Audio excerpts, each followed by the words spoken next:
جب پڑوسیوں نے پوچھا تو دائی حلیمہ نے کہا کہ نہیں، جب سے یہ نور والا آیا ہے، ہاں میں گھر کے کسی کونے میں اس کو لے کر جاتی ہوں تو اللہ وہاں پر نور پھیلا دیتا ہے، روشنی پھیلا دیتا ہے۔ تو میرے عزیز دوستوں اور بزرگوں، اس بات کا آپ کو خیال رکھنا ہے، کیونکہ یہ مجلس اتحاد المسلمین کا ایک جلسہ ہے۔ میں آپ سے اپیل بھی کرنا چاہوں گا کہ الیکشن آ رہے ہیں، میری آپ سے دبن گزارش ہے کہ آپ مجلس اتحاد المسلمین کو مضبوط کریں، اور اگر کوئی کسی کو اعتراض ہوگا کہ اسد الدین اویسی جشن رحمت اللہ علیہ صلی اللہ علیہ وسلم میں سیاست کی بات کر رہا ہے تو دیوانے تم سیرت النبی کو نہیں پڑھے، اگر تم سیرت النبی کو پڑھتے تو تم کو معلوم ہوتا۔ کسی شاعر نے اچھا کہا کہ جدا ہو دین سے سیاست تو رہ جاتی ہے چنگیزی۔ تو میرے عزیز دوستوں اور بزرگوں، جو ہمارے مخالفین مجلس اتحاد المسلمین کہتے ہیں کہ مجلس اتحاد المسلمین نے کیا کیا، تو میں عوام کے درمیان میں کھڑے ہو کر اس جلسے جشن رحمت اللہ علیہ صلی اللہ علیہ وسلم میں آپ کو بتا رہا ہوں کہ پچھلے 10 سال میں مسلمانوں کے لیے پری پوسٹ میٹرک اسکالرشپ 445 کروڑ روپے پوسٹ میٹرک اسکالرشپ میں مجلس کی نمائندگی پر TRS کی حکومت نے منظور کیے۔ ریمبرسمنٹ آف ٹیوشن فیس 10 سال میں 1625 کروڑ، پری میٹرک اسکالرشپ جو گورنمنٹ آف انڈیا کے لیفٹ اوور تھے اس میں 21 کروڑ، چیف منسٹر کی اوورسیز اسکالرشپ میں 521 کروڑ، جس میں 2975 بچوں کو بیٹیوں کو اسکالرشپ ملی۔ ٹیمرس میں 2975 کروڑ مجلس کی نمائندگی پر TRS کی حکومت نے خرچہ کیا۔ 1,35,000 مسلم بچے اور بچیاں بھی پڑھ رہے ہیں۔ 6 سال میں 80,000 مسلم بچے اور بچیاں 12ویں جماعت کی تعلیم مکمل کر کے نکل چکی ہیں۔ 1,35,000 ابھی پڑھ رہی ہیں۔ 80,000 6 برس میں 12ویں جماعت مکمل کر کے الحمدللہ نکلی ہے۔ سینٹر فار ایجوکیشن ڈیولپمنٹ میں ویریس امتحانوں کی کوچنگ کے 14 crore, minority studies circle, civil service various group میں 17 کروڑ، یعنی pre matric reimbursement of tuition fees, pre matric scholarship, CM overseas, TMREIS, CEDM، minority studies circle کو ملا لیں گے تو 10 سال میں صرف تعلیم کے اوپر مجلس اتحاد المسلمین کی نمائندگی پر کے چندر شیکھر راؤ نے 5,617 کروڑ روپے خرچہ کیے۔ 5,617 کروڑ روپے، اور کتنے مسلم بچے اور بچوں کو فائدہ ہوا اس میں؟ اس 8 اسکیم میں 27,34,628 مسلم بچوں کو فائدہ ہوا۔ 27,34,628 کو 5,617 کروڑ خرچہ ہوئے، اور مخالفین مجلس کے پاس اس کا کوئی جواب نہیں۔ پھر اب آپ آ جائیے شادی مبارک میں 10 سال میں 2,225 کروڑ دیے گئے ہیں، جس میں سے قریب 2,65,931 ہماری بہنوں کی شادی کے پیسے ان کو دیے گئے ہیں۔ امام اور مؤذن کا جن کو تنخواہیں دی گئی ہیں، اب اس کو بڑھا کر 17,000 امام اور مؤذنوں کو تنخواہ دی جا رہی ہے، اس کا بقایا ہے وہ مل جائے گا انشاءاللہ۔ پھر یہ 1 لاکھ کا فائنینشیل ایڈ ہے، اور پھر آپ دیکھتے ہیں کہ تور بیت المال جو تھا نامپلی کے پاس، وہاں پر قریب 40 کروڑ کی لاگت سے وہ انیس الغربا کی عمارت، اتنی شاندار عمارت کو مجلس اتحاد المسلمین کی نمائندگی پر بنایا گیا۔ میرے عزیز دوستوں اور بزرگوں، اس کے بعد شہر حیدرآباد ہو یا تلنگانہ ہو، یہاں پر ہم نے امن کو مضبوط کیا، فرقہ پرستی کو بڑھنے نہیں دیا، فسادات کو ہونے سے بچایا اس شہر کو۔ اور پھر آپ یہ بھی جانتے ہیں کہ فسادات کو نہیں ہونے دیا۔ ہاں، 2-3 جگہ پر ایسے حادثات ہوئے ہیں جس کا ہم کو تکلیف ہے، مگر مجموعی طور پر تلنگانہ میں کوئی فساد نہیں ہوا۔ یہ کام مجلس اتحاد المسلمین نے کیا، مجلس کے 7 MLAs نے کیا، اور مخالفین مجلس کے پاس اس کا کوئی جواب نہیں سوائے اس کے کہ گالی دو، اسد الدین اویسی کو گالی دو۔ میرے ویڈیوز بنا کر ڈالتے ہیں، میرے چہرے کو بگاڑ دیتے ہیں، میری ٹوپی کو اتار کر میرے ماتھے کے اوپر جو میں اپنا ماتھا اللہ کی بارگاہ میں سجدے میں گراتا ہوں، اپنے گناہوں کی بھیک مانگتا ہوں، اس ماتھے پر نشان لگاتے ہیں۔ یہ مخالفین مجلس اتحاد المسلمین کے کارنامے کیا کیا بولے جاتے ہیں، مگر یاد رکھو مجھے اس کا کوئی اثر نہیں ہوتا۔ اس لیے نہیں ہوتا کہ رسول اللہ صلی اللہ علیہ وسلم کو طائف کے سفر میں کیا ہوا تھا۔ مجھے اس پر اس لیے تکلیف نہیں ہوتی کہ صدیق اکبر نے تکلیف اٹھائی، مجھے اس لیے تکلیف نہیں ہوتی کیونکہ میری تکلیف کچھ بھی نہیں ہے جب میں امام حسین کی شہادت کو، اہل بیت کی شہادت کو دیکھتا ہوں۔ میرے عزیز دوستوں اور بزرگوں، جنگ موطا میرے سامنے ہے، احد کا میدان ہمارے سامنے ہے، جنگ خندق ہمارے سامنے ہے کہ صحابہ ایک پتھر اپنی پیٹ پر باندھے ہیں تو آقا 2 پتھر اپنے پیٹ پر باندھے۔ میرے عزیز دوستوں اور بزرگوں، میری آپ سے صرف یہی اپیل ہے، یہ جماعت آپ کی ہے، اس جماعت کو اور مضبوط کریے۔ لوگ مجلس پر، مجلس کے قائدین پر جو چاہے اپنی زبان سے کہے جاتے ہیں، مگر الحمدللہ اللہ کا کرم اور فضل ہے، صدقہ نبی کریم صلی اللہ علیہ وسلم کا، کہ ہم اپنے مقصد میں اٹل ہیں، ہم اپنے کام میں اٹل ہیں، اور ہمارے پیروں کو کوئی ڈگمگا نہیں سکتا، ہمارے حوصلوں میں کبھی کمی نہیں آئے گی۔ تم جتنا ہم کو گالی دو گے، جتنا تم جھوٹ بولو گے، اتنا ہمارا حوصلہ عزم بڑھے گا۔ میرے عزیز دوستوں اور بزرگوں، مجھے کسی نے، ہمارے ایک مجلس کے پرانے چاہنے والے نے مجھ سے آ کر گھر پر مل کر کہا کہ اسد الدین اویسی صاحب، آپ کیوں جاتے ہیں سارے ہندوستان میں؟ کیا ضرورت ہے آپ کو جانے کی؟ آپ کیوں جاتے ہیں اتر پردیش، کیوں جاتے ہیں بہار، مہاراشٹر، جھارکھنڈ، کرناٹکا، دلی، کیوں جاتے ہیں؟ آپ کی گاڑی پر گولیاں چلائی گئیں، آپ پر الزام لگاتے ہیں لوگ کہ آپ خدا سے ملے ہوئے ہیں۔ پرانے مجلسی تھے، سالار کے دور کے بہترین ساتھی تھے، انہوں نے مجھ سے آ کر بڑی ہمدردی سے مجھ سے کہا، میرا ہاتھ پکڑ کر کہا کہ اسد بابا مت جاؤ، بس کرو، یہ کیا بولتے ہیں لوگ۔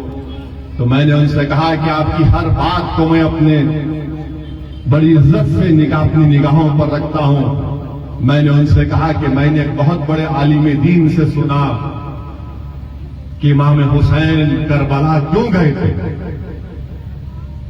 امام حسین کربلا کیوں گئے تھے، امام حسین کس فکر میں کربلا کو گئے تھے۔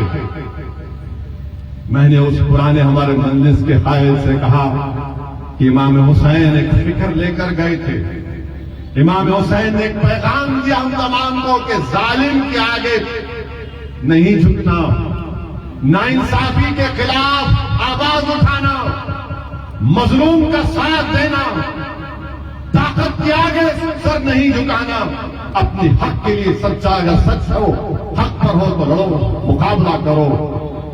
میں نے ان سے کہا کہ یہی چیز میرے سامنے ہے۔ انہوں نے کہا کہ پھر سے گولیاں چلیں گی، میں نے کہا میں مرنے تیار ہوں، خدا کی قسم کھا کر کہہ رہا ہوں کہ میں مرنے تیار ہوں، اپنی جماعت کے لیے، غریب اور مظلوموں کے لیے۔ میری زندگی کی کوئی قیمت نہیں ہے، یہ اللہ کا کرم ہے کہ اللہ نے مجھے رسول اللہ صلی اللہ علیہ وسلم کا امتی بنایا. یہ اللہ کا کرم ہے کہ اللہ نے مجھ جیسے ایک بیکار کو ناقص کو مجلس کا ایک سپاہی بنایا کہ میں آج مظلوم عوام کے لیے، مسلمانوں کے لیے، غریبوں کے انصاف کے لیے کونے کونے میں جاتا ہوں. ورنہ مجھ میں کیا قابلیت ہے؟ میں بھی حیدرآباد کے گلی کوچوں میں پھرنے والا ایک نوجوان تھا. مجھے بھی اندازہ نہیں تھا کہ اللہ مجھے یہاں تک پہنچائے گا. یہ دعا ہے میرے ماں باپ کی، میرے مرحوم والد کی. یہ دعا ہے اولیاء اللہ کے اہل دل کی. یہ دعا ہے ان علماء کرام کے جن کے ہاتھوں کو میں بڑی عزت سے چومتا ہوں. یہ دعا ہے جامعہ نظامیہ کے مرحوم حضرت طاہر رضوی صاحب قبلہ رحمت اللہ علیہ کی، شیخ الحدیث کی، خواجہ شریف صاحب رحمت اللہ علیہ کے، بہت بڑے بڑے علماء کرام کے ہاتھ چومتا ہوں اور ان سے کہتا ہوں کہ بس آپ ایک ہی دعا کرو میرے لیے، میرے ایمان کی سلامتی کے لیے. جو لوگ آج مجھ پہ الزام لگاتے، لگاؤ، مجھے کوئی فکر نہیں ہے، مگر یاد رکھو ایک دن جب میدان ہوگا نا، جب اللہ سب کا فیصلہ کرے گا، رائے برابر چیز کا فیصلہ کرے گا، تم جب تیار رہنا، تم جب تیار رہنا، مجھے اس کی کوئی فکر نہیں ہے. میرے عزیز دوستوں اور بزرگوں، آج سالے نگر کنچا میں پچھلے 4-5 دن سے مختلف دورے چل رہے ترقیاتی کاموں کے. میں جب قلعے گولکنڈہ میں داخل ہوا تو مجھے یاد آیا کہ برسوں پہلے قائد سالار ملت کے ساتھ میں آتا تھا. میری عمر 12-13 سال کی ہوگی. اس زمانے میں جلسے رات کے 3-3 بجے تک چلتے تھے. مجھے قائد یاد آئے، میرے والد مرحوم یاد آئے. میں بیٹھا تھا گاڑی میں. انسان ہوں میرے بھائی، ظاہر ہے جس کے والد نہیں ہوتے دنیا میں، ہر اگر بیٹا ہوگا تو اس کو بیٹی ہوگی تو اس کے اپنے باپ ماں یاد آتے. مجھے بھی یاد آئے. سالار کی باتیں دماغ میں آنا شروع ہو گئیں. ہم اتر کر ابتدا کر رہے تھے مذرات. آپ جب اپنے والدین کے والد کو یاد کرتے ہیں تو تھوڑا آپ خاموش ہو جاتے ہیں. ہم اترے تو اچانک ایک ضعیف بزرگ کو میں دیکھا. میرا ہاتھ پکڑ لیے، بولے اب تمہارے کو نہیں چھوڑوں گا، میری دکان پہ چلو. اور اتنی دعائیں دیے مجھے، اتنی دعائیں دیے کہ اللہ تمہارے کو سلامت رکھے، اللہ تمہاری حفاظت کرے. میرے بھائی، وہ میں جانتا نہیں کون ہے وہ شخص، مگر میرے دل کو چیر کے رکھ دیے ان کے الفاظ، ان کی محبت، ان کی شفقت میرے حوصلے میں اضافہ کر دیا، میرے عزم میں اضافہ کر دیا کہ یہ بزرگ اگر میرے ساتھ ہے، ان کی دعائیں میرے ساتھ ہے تو میں پہاڑ سے ٹکراؤں گا، ڈروں گا نہیں کبھی کسی سے انشاءاللہ. میرے عزیز دوستوں اور بزرگوں، یہ مجلس اتحاد المسلمین کی محبت ہے جس کو یہ لوگ سمجھ نہیں سکتے. ارے تم گالی دو، جھوٹ بولو، جو کرتے کر لو، جب تک اللہ زندہ رکھے گا ہم تمام کو، ہم اپنی جماعت کے لیے کام کرتے رہیں گے. اب یہ تلنگانہ کا کانگریس کا صدر چمٹی کو بھی پر نکل گئے. اب یہ بول دیا کہ اسد الدین اویسی کا خاندان مہاراشٹر سے آئے.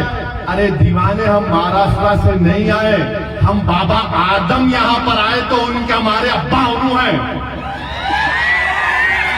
تو پورا ہندوستان ہمارا ہے. بابا آدم یہاں آئے تو ابا کی زمین میں بیٹے کا حق نہیں ہوگا کیا؟ تم کہاں سے آئے بتاؤ؟ میں تو بابا آدم کا نسبت بتا دیا، بولو تم کہاں سے آئے، کدھر سے آئے تم؟ یاد رکھو تم میری زبان کا مقابلہ نہیں کر سکو گے، مگر آپ کو بتانے کے لیے کہہ رہا ہوں کہ یہ کانگریس کا یہ لیڈر جو تلنگانہ کی کانگریس کا صدر ہے، اس کی زبان سے نکلنا کہ یہ تلنگانہ کے نہیں ہے، یہ RSS کی زبان ہے کہ مسلمان ہندوستان کے نہیں ہے، اسلام بھارت کا نہیں ہے، اسلام باہر سے آیا. یہ سوچ ہے اس جماعت کے صدر کی. یہ یہاں کے نہیں ہیں، وہ وہاں کے. یہی تو آر ایس ایس گولوالکر سے لے کر پنڈت دین دیال اپادھیائے سے لے کر یہ سب تو یہی لکھے. کیا لکھا تھا گولوالکر نے وی اور نیشن آف ڈیفائن میں؟ یہی تو بات لکھی تھی.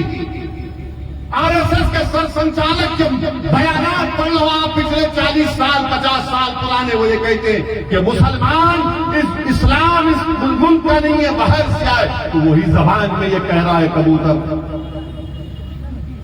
مگر یاد رکھو تمہاری ان باتوں سے کوئی فرق نہیں پڑے گا.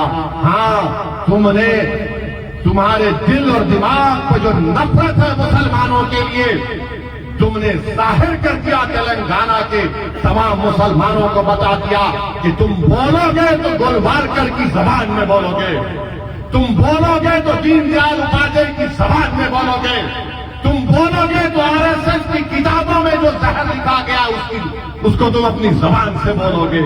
تو یاد رکھو ہم آر ایس ایس سے 70 سال سے مقابلہ کرتے آ رہے ہیں، تم نہیں کرے. اور یہ کون تھا یہ صدر ان کا؟ 1999 میں آپ کو یاد ہوگا جب مرحوم سید سجاد اسمبلی کا الیکشن لڑے، یہ کانگریس کا صدر کشن ریڈی کے ساتھ کام کر رہا تھا بی جے پی کے لیے. میں دیکھا اپنی آنکھوں سے اس کو دیکھا. میں نے کہا پر یہ گڈی ملکا پور کی مارکیٹ اس وقت کا علاقہ کاروان میں تھا، وہاں پر پھر رہا تھا کشن ریڈی کے ساتھ. اب ہم کو بول رہے ہیں، ہم کو سبق. یاد رکھو تمہارا پورا شجرا ہمارے پاس ہے. تم کب تھے 1999 میں؟ تمہاری جوانی میں تم اے بی وی پی میں تھے، وہاں سے نکل کر تم گئے آر ایس ایس میں تھے، پھر تم بی جے پی میں آئے، پھر بی جے پی میں پھر تو آر ایس ایس نے کہا کہ نہیں اب تم چندرڑو کے پاس چلے جاؤ جو اب جیل میں ہے. تو چندرڑو کے پاس گئے. جب چندرڑو کا معاملہ ختم ہوا تو کود گئے کانگریس میں. تو کانگریس ایسے لوگوں کو لیتی ہے جو آر ایس ایس کی زبان میں بولتے ہیں. تو میرے عزیز دوستوں اور بزرگوں، میری آپ سے ہی گزارش ہے کہ مجلس اتحاد المسلمین کو مضبوط رکھیے. یہ آپ کی آواز ہے، یہ آپ کی طاقت ہے. اور بہت سی چیزیں آئیں گی الیکشن کے دوران میں. ہمارے کام آپ کے سامنے ہے. کاروان میں ترقیاتی کام آپ کے سامنے ہے. حلقہ اسمبلی کاروان میں 290 کروڑ کی لاگت سے سیوریج کا کام ہو رہا ہے، اور مجھے یقین ہے کہ جب یہ کام پائے تکمیل کو پہنچے گا انشاءاللہ تو کاروان کے 90% علاقوں میں نئی سیوریج لائن کی وجہ سے گندگی کا خاتمہ ہوگا. ہمارے ایم ایل اے، ہمارے اراکین، ہمارے صدر و معتمدین محنت کر رہے ہیں کہ اور ترقیاتی کام ہو. مجھے یقین ہے کہ انشاءاللہ تعالی وہ تمام کام پائے تکمیل کو پہنچیں گے. میری آپ سے صرف یہی گزارش ہے کہ مجلس کو مضبوط رکھیے اور کانگریس پر یقین مت کریے. میں دیکھ چکا ہوں کانگریس پورے ہندوستان میں کیا کیا. راجستھان میں آپ دیکھ لو کہ جنید اور نصیر کو کڈنیپ کر کے لے کر چلے جاتے ہیں، زندہ جلا دیا جاتا ہے. جنید نصیر کو زندہ جلا دیا جاتا ہے، اور اس کے بعد ان کے گھر والوں کو صرف ملتے ہیں 15 لاکھ، ابھی تک 5 لاکھ دیے. وہی کنہیا لال جس کو دہشت گردوں نے مار دیا، اس کو 50 لاکھ اور نوکری، مگر جنید اور نصیر کو کوئی نہیں. کانگریس کی حکومت ہے. جب پلین کے کمپارٹمنٹ میں ایک دہشت گرد نے مسلمانوں کا داڑھی اور نام دیکھ کر گولیاں چلائی تو بازار گھاٹ کا رہنے والا ایک شخص اس نے اس کو شہید کر دیا. اس دہشت گرد نے مجلس کے میلے نے اٹھایا تلنگانہ کی اسمبلی میں. کے ٹی راما راؤ نے کہا کہ تلنگانہ کی حکومت ایس گریشیا دے گی، 2 BHK دے گی، اور ایک نوکری اس بیوہ کو دی جائے گی. ایک اور مرنے والا بہار کا تھا، راجستھان میں رہتا تھا. بتاؤ کانگریسیوں، جب تلنگانہ کی حکومت ایک مسلمان کی بیوہ کو جس کو ایک دہشت گرد نے مارا اس کو نوکری دی، 2 BHK دیا، ایس گریشیا دیا، تو تمہاری حکومت راجستھان میں کچھ نہیں دیے. کیوں نہیں دیے؟ بہار میں نتیش کمار کیوں نہیں دیے؟ تو معلوم ہوا کہ وہاں پر مجلس نہیں ہے. یہ یہی چاہتی ہیں کہ ہم کو ڈرایا جائے, مسلمانوں کو ڈرایا جائے, ڈرا کر ووٹ حاصل کیا جائے. کرناٹکا کی مثال دینا غلط ہے. یہ تلنگانہ ہے, حیدرآباد ہے, یہاں پر مجلس ہے اور بڑے بڑے آ کر چلے گئے. ہم نے بی جے پی کی بھنڈی میں پنچر لگا دیا تو کانگریس کو بھی انشاءاللہ تعالی روکیں گے, پنچر لگائیں گے ان کو بھی. بڑی بڑی باتیں کانگریس کر رہی ہے. ارے میں کہہ رہا ہوں, اگر آپ ہندوستان کا سنویدھان اور آئین جب بن رہا تھا, قانون ساز اسمبلی کے آپ پڑھو, نوجوانوں پڑھو, تم پڑھتے نہیں ہو. کانسٹیٹیوشن اسمبلی کے ڈیبیٹس پڑھو, جب آئین بنایا جا رہا تھا. مسلمانوں کی اگر آج اسمبلی اور پارلیمنٹ میں کم نمائندگی ہے تو اس کا ذمہ دار یہ کانگریس ہے. یہ کانگریس ہے. میں بتا رہا ہوں آپ کو, آپ جب پڑھیں گے اس کمیٹی کی رپورٹ کو پڑھیں گے کہ کیسے ڈرا کر مسلمانوں کے تحفظات کو چھین دیا گیا, پولیٹیکل ریپرزنٹیشن کو کس طرح ان کو گنگا بنا کر دکھا دیا گیا. یہی ذمہ دار ہے یہ لوگ.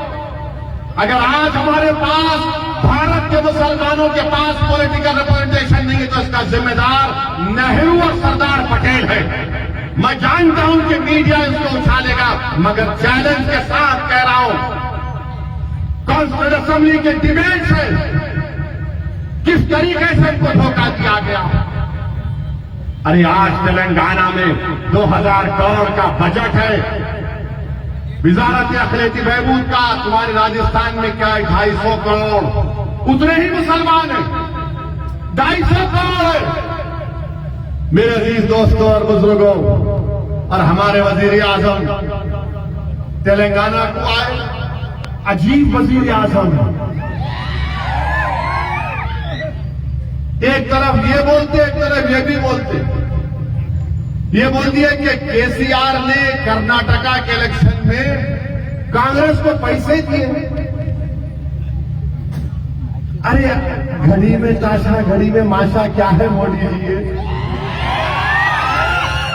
نہیں, کرناٹکا میں پیسے بھی دیے, ادھر بھی آئے, پیسے بھی دے رہے, ادھر بھی آ رہے. کیا بولنا چاہ رہے آپ؟ کیا کر دیا آپ نے دیش کا؟ اس وطن عزیز میں نفرت کو پھیلانے کا کام 2014 سے اور زیادہ ہو گیا, اور زیادہ ہو گیا. کہاں مسلمان بی جے پی میں نظر ہی نہیں آتا, مگر وزیر اعظم ایک ہی رٹ لگاتے, سب کا ساتھ, کیا وکاس, وشواس بولتے. کوئی نظر نہیں آتا بی جے پی میں. ایک مسلم ایم ایل اے نہیں ہے ان کے پاس, ایک ہے شاید کہیں پر. ایک مسلم ایم پی نہیں ہے لوک سبھا میں, مسلم منسٹر نہیں ہے. بھارت کی سیاست سے مسلمانوں کو غائب کر دیا بی جے پی نے. تو کانگریس بھی اب ڈر رہی ہے, یہ سیکولر پارٹیاں ڈر رہی ہیں. نہیں, ذرا خاموش بیٹھو, خاموش بیٹھو, خاموش بیٹھو, خاموش بیٹھو, خاموش بیٹھنا. ہم خاموش بیٹھنے کو آئے اس دنیا میں, ہم خاموش بیٹھنے کو نہیں آئے اس دنیا میں. ہم لڑائی لڑنے آئے, اپنا حق منوانے آئے اس دنیا میں. جو خاموش بیٹھے گا وہ ختم ہو جائے گا, جو لڑے گا وہ زندہ رہے گا. جو لوگ خاموش بیٹھنے کے لیے کہہ رہے ہیں, ارے تم ہم کو 60 سال سے خاموش بٹھا کر رکھے ہو, تم نے کیا کیا بتاؤ مسلمانوں کے لیے, سوائے ڈرا ڈرا کر. ارے جو دلی میں کانگریسی ملتا, ارے بھائی ہم کو بولتے او اے سی کو دیکھو, او اے سی کو دیکھو. ملا دیکھنے کی چیز ہے, بار بار دیکھو, ہم کون روک رہا تم کو؟ آپ بولتے کہ نہیں او اے سی کو روکیں گے, انہیں بہت جا رہا. ارے پیارے, میں پھر سے کہہ رہا ہوں, اچھے کو بھی جاؤ حیدرآباد کو مقابلہ کرنے کے لیے.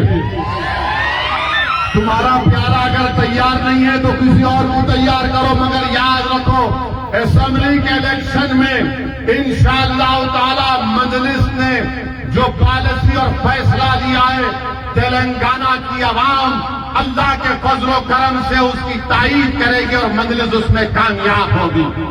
میں پوری اطمینان اور اعتماد کے ساتھ کہہ رہا ہوں, کہ مجلس جہاں سے اپنے مجلس کے کینڈیڈیٹ کھڑا کرے گی وہاں سے مجلس کے مجلس کامیاب ہوں گے، اور مجھے یقین ہے کہ انشاءاللہ تعالی مجلس کے مجلس کی کامیابی کے ساتھ ساتھ تلنگانہ کا چیف منسٹر ماموں بنیں گے جو تیسری مرتبہ۔ آپ دیکھنا یہ بات، کانگریس کا ریکارڈ اٹھا کر دیکھ لو، فسادات ہوتے تھے حیدرآباد میں، ان کے ذاتی جھگڑے اتنے ہیں کہ فساد کراتے تھے یہ لوگ۔ ہم کو حیدرآباد کو بچانا ہے، ہمارے معصوم بچوں کو ہم کیا مستقبل دیں گے، اس کو دیکھ کر آپ کو فیصلہ لینا ہے۔ میرے عزیز دوستوں اور بزرگوں، مجلس اتحاد المسلمین ان باطل طوفانوں میں چراغ ہے، مجلس اتحاد المسلمین ان ظالموں کے خلاف ایک چٹان ہے، مجلس اتحاد المسلمین ان طاقتور ظالموں کے خلاف ایک سیاسی آواز آپ کی ہے۔ اسی لیے میری آپ سے گزارش ہے کہ مجلس اتحاد المسلمین کو آپ کے بزرگوں نے، ہم نے اپنی قربانیوں سے مضبوط کیا ہے۔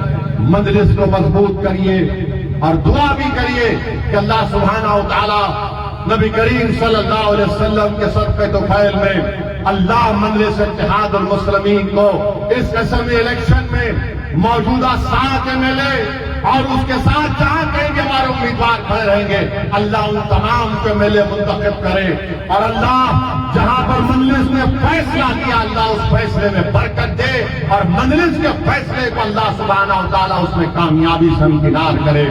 میرے عزیز دوستوں اور بزرگوں، میری آپ سے ہی التجا ہے کہ آپ مجلس کو مضبوط کریے۔